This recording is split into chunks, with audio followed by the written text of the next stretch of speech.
Hi guys, it's Kristen with Hasta Cielo y Mas, and today is Sunday, July the 29th, 2018, and I'm coming to you with a special update today. This is my 2-year anniversary of my bariatric consult, and I have a lot I'm going to try to share today, but I'm going completely off the cuff. As most of you know, I have gone through a very difficult month. It makes a month today. I have been struggling with a severe kidney infection with a large kidney stone that was removed last Friday with laser lithotripsy, which is where they take a laser up into your body through your urethra, and they destroy the stone and remove the pieces. And that was a treat, let me tell you. It's been horrible. It's been a really rough month. And today is Sunday. It's the first Sunday I've been in church in over a month. And it was great to be back, but it is definitely a plus to be on this side finally, feeling a little bit better from the experience that I've just had. And we'll talk more about that in a little while. But this is my 2-year anniversary of my bariatric consult. I see that as a very big milestone for me because just shortly after, in fact, the very next meal after leaving my bariatric consult, I started dieting, if you will. The afternoon of the 29th of July, 2016, I received a phone call from my PCP's nurse. I had had an appointment on the 26th and had blood work that day, and the blood work came back absolutely atrocious. They were sending me to multiple specialists. They didn't basically know how to treat me. I had blood levels that were just in dangerous areas, and they didn't really know what all was going wrong. But basically, I was dying, of course. We know that. I had been over 450 pounds in the summer of 2016. I had gone to Honduras and gotten very sick, and I was feeling as if I was wasting away. Of course, you don't waste away when you're 450 pounds, but I went to the doctor on the 26th. I had a weight of 435. I couldn't believe I weighed as much as I did because I felt like I had to be much smaller than that because I had really been ill for close to a month or longer. I had been very, very ill. I knew that a month prior, I had not been able to be weighed on a scale that went to 450. And so just a month before, I was definitely over 450. But now at this point, I'm weighing 435. And so I use that as my kind of start weight because that was the start of my journey. And so just shortly after that appointment, I did find the ketogenic diet, started the keto diet, and I was able to lose 64 pounds before my surgery, which was December the 13th of 2016. And today I did weigh, and I was pretty happy with my weight. Today my weight was 246. And so since the summer of 2016, I've lost over 200 pounds.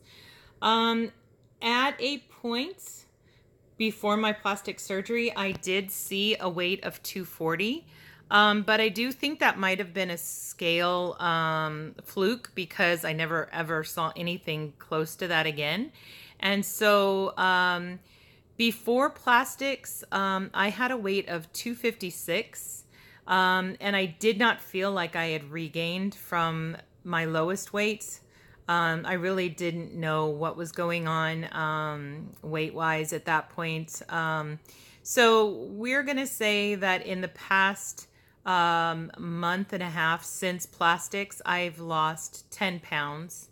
So now I'm at 246, but if you recall, about a month ago, right after I was in the hospital, I mentioned that I was up quite a bit of weight. and by quite a bit of weight. I saw into the 260s. So I'm real happy with 246, and I have some goals that I'm moving forward with. I'm about 8 months from my 50th birthday. And so I am going to try, now that I can get back into the pool and get back to water aerobics, which I do intend to do this week. Probably going to have to take it really easy because I don't have much energy right now. And I may even put it off another week. We'll have to see. But I am going to try to lose 50 pounds before my 50th birthday. I'm taking 50 pounds from about the weight of 250. So obviously, you guys, you're not idiots. You know what I'm trying to do. I'm trying to get to Wonderland by 50. That would be great. That would be nice. Never really been a huge goal of mine to make it to Wonderland, to go into the 100s, but it is what's necessary for me to feel like I'm going to have success with my plastic surgery. I'm going to tell you that I had a huge NSV today and that I wore a sleeveless dress to church today, and I'm going to put a picture in at the end here. I may also put some current arm pictures from my plastics healing. I'm definitely really happy with my plastics results. I do maybe have some swelling today, and I also do think that pictures don't really show your true scar. I'm not really sure why, but scars look much lighter in real life than they do in pictures. So I'm not sure if I'm putting scar pictures in today. But anyway, so let's talk about some things that have been going on. I had this stone removed last Friday, a week ago Friday, and I did go to the surgeon on Thursday. I did have my stent out on Thursday. Guys, I was almost a month with a stent. A urethral stent is no joke. I have literally spent the last month in a fetal position or on a heating pad in a recliner. It has not been fun at all. I virtually forgot I'd had plastic surgery. Recovery from plastic surgery, which is supposed to take about 6 weeks, you know, I was like, plastic surgery what? I seriously was suffering. And so I didn't do much. I didn't watch many videos. I didn't engage with my children. I didn't talk to my husband. I didn't go to church. I didn't do much. Of course, y'all know I don't work. I didn't do much. I haven't done much this past month. But I did, on occasion, do my best to research how and why this happened to me. I'm going to tell you, I'm going to spend a few minutes here, and I'm going to tell you some of the things I've learned. I don't have notes. I should, but I don't. And I'm just going to do my best. And I'll be talking about this more in the future, but I'm going to do my best to kind of share with you what I've learned. So before I continue, let me say that my appointment on Thursday, I did find out that they do not have my stone analysis yet. That is very important. But my doctor and I are in complete agreement that we 100% suspect that I had a calcium oxalate stone. Okay, calcium oxalate stone. There are basically 4 types of kidney stones. Most people, if they're going to be prone to kidney stones in their life, start getting them in their 20s. If you're ever going to get a kidney stone, you're likely going to get it before 40.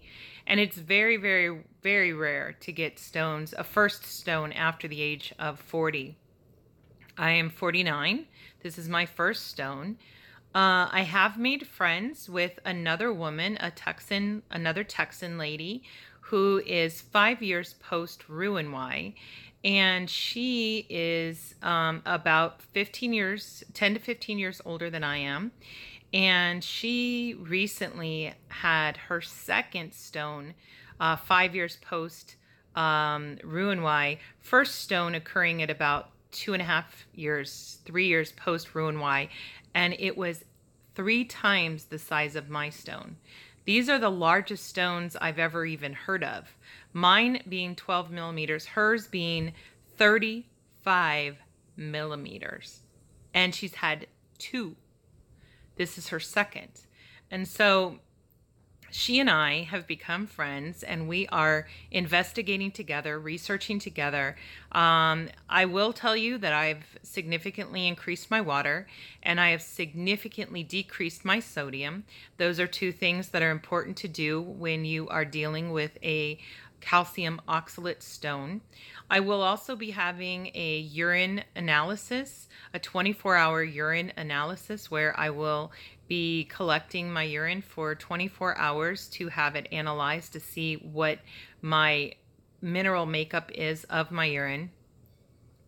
And I am back on my full regimen of vitamins. There were some times that I was off this past 2 months because of surgeries, but I am back on my complete full analysis, or my complete full regimen of vitamins.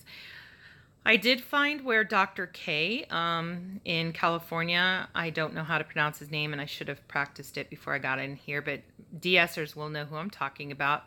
Dr. K has said that if you have a kidney stone post-DS, that you should begin immediately a low oxalate diet, and I'll talk about that in a second, and increase your calcium citrate and your magnesium with that balance of 2 to 1. Those of you who know this stuff know what I'm talking about.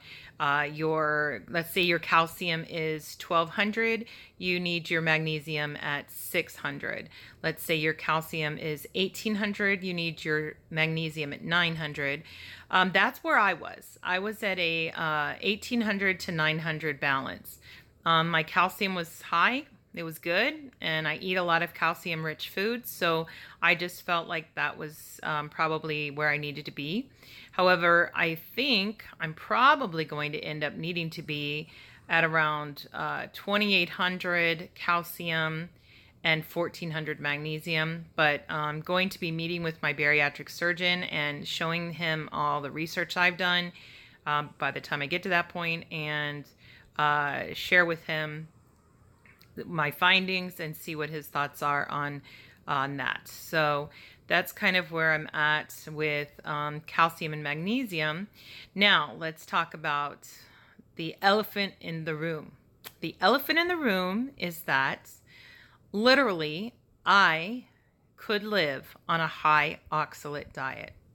If I were not allowed to eat any foods but high oxalate foods, I could live on that. My favorite food, being spinach, is the highest oxalate food there is. Oxalates are minerals that are in certain foods.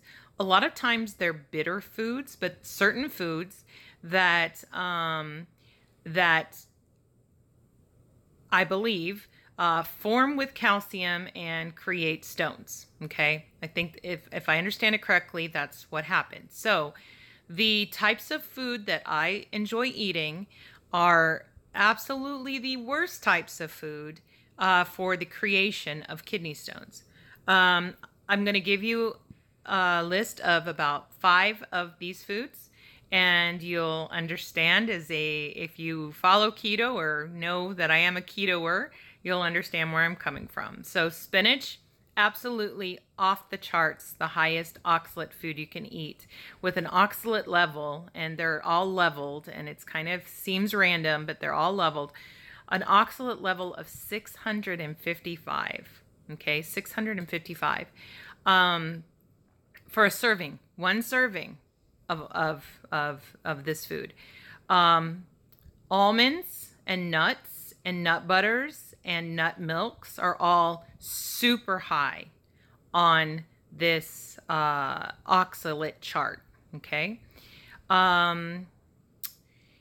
chocolate, and think your cocos, your chocolate whey proteins, your chocolate proteins, anything that's chocolate added to a protein bar, any of those types of things. black tea. Think unsweetened iced tea. Think kombucha, something that I've been enjoying tremendously for a year now. I'm not going to go into any more of them. Soy products, all soy products. So basically, how it affects me the most. Oh, avocados are high on the oxalate list, but how it affects me the most is spinach, chocolate, and nuts. That's how it affects me the most, and anything nut-based in any way, shape, or form. So I have decided that I am not going through this again, you guys. I'm almost putting this video out as a warning, and I know some of you are going to think I'm completely off my rocker and have gone completely melodramatic on you, but you know, this experience of nearly going sepsis with a kidney infection, having a stent for a month, having urethral surgery, the stress of what passing a kidney stone could feel like. It has been the worst, absolutely the worst. And I do not want to go through this again. And I am grieving the idea of giving up some of these foods, because there's really no kind of middle ground, common ground. The amount of oxalates I'm allowed a day, many of these foods cannot fit into the diet. Nuts cannot fit into the diet. Avocados can, if you consider the smallest amount of avocado sufficient. And if that's the only oxalate you eat in a day. It is really incredible. And the types of foods that are recommended for a low oxalate diet, they just don't interest me in the least. Many of you know that I don't even like popcorn at all, but I do like potato chips. I would splurge a few calories for potato chips any day over popcorn, and I could have 1,000 bags of popcorn, every type of in the world, sitting in front of me. And if I just had one bag of Ruffles, I would dig into that bag of Ruffles over all that popcorn any day. I don't like popcorn. I like potato chips. Potato chips are high. Every type of potato, sweet potato, any type of potato, which I don't eat because I'm keto. But now I'm thinking, what am I going to find to replace all these keto foods that I've been eating? And I'll tell you the other thing that I am happy about is that cabbage is not on the high oxalate list. So I might be able to, you know, exchange cabbage for a host of other things that I'm going to have to give up. But just sad, you guys. I'm just really sad. I'm just really sad about this. So as I go into my second year on this journey, and being down 200 pounds, I'm telling you, I am almost as concerned as I was 2 years ago. Yes, my health is better, but the idea of having to be even more mindful, I thought it was going to get easier and that I would get eventually into a rhythm. And now my rhythm has been completely shaken apart. And so I will not get to get out of jail free card. There's not going to be any easy route now. It's all going to get crazy at this point. So I'll keep you posted. You know, it would be awesome if I find out that that is not the type of stone I have. But when I confessed my diet to my urologist, he said, "Oh yeah, I think we found the culprit." And I had done the research. I had read a lot, and I know what I'm dealing with now. But you know, I'm upset that, you know, I've never heard of this before. I've never heard of this before, and apparently it's like pretty common. You know, not to scare all of you, because I will tell you that only about 10 to 20% of us are really at risk. But, you know, that's 1 in 5, 1 in 10. And I know I have a lot of viewers out there. And so, you're gonna have to deal with this down the road if you don't know in advance what the risks are. And so, anyway, kind of a downer, and it's been a downer. It's been a downer for me, and I mean, seriously, since the age of about 7 or 8, I have told people that spinach is my favorite food. Spinach is about 100 times, no, at least, excuse me, about 100 times, but 10 times higher than like number 4 on the list, and about 100 times higher than the majority of like moderate level oxalate foods. A moderate level oxalate food is about a 6. Almonds are about a 60, and spinach, one serving, 600, more than 600. So yeah, this is crazy. It's just crazy. There's no way. I mean, if I can do 20 to 30 oxalates a day, I can't do spinach ever. I just can't do it ever. So yeah, gonna have to recreate myself as a 50-year-old, recreate myself. So anyway, guys, this is a long video, and I love you all so much and appreciate you all, appreciate your prayers. Thanks for thinking about me and checking in on me a lot this month. It meant the world to me. And God bless y'all from the heart of Texas. Take care. Bye.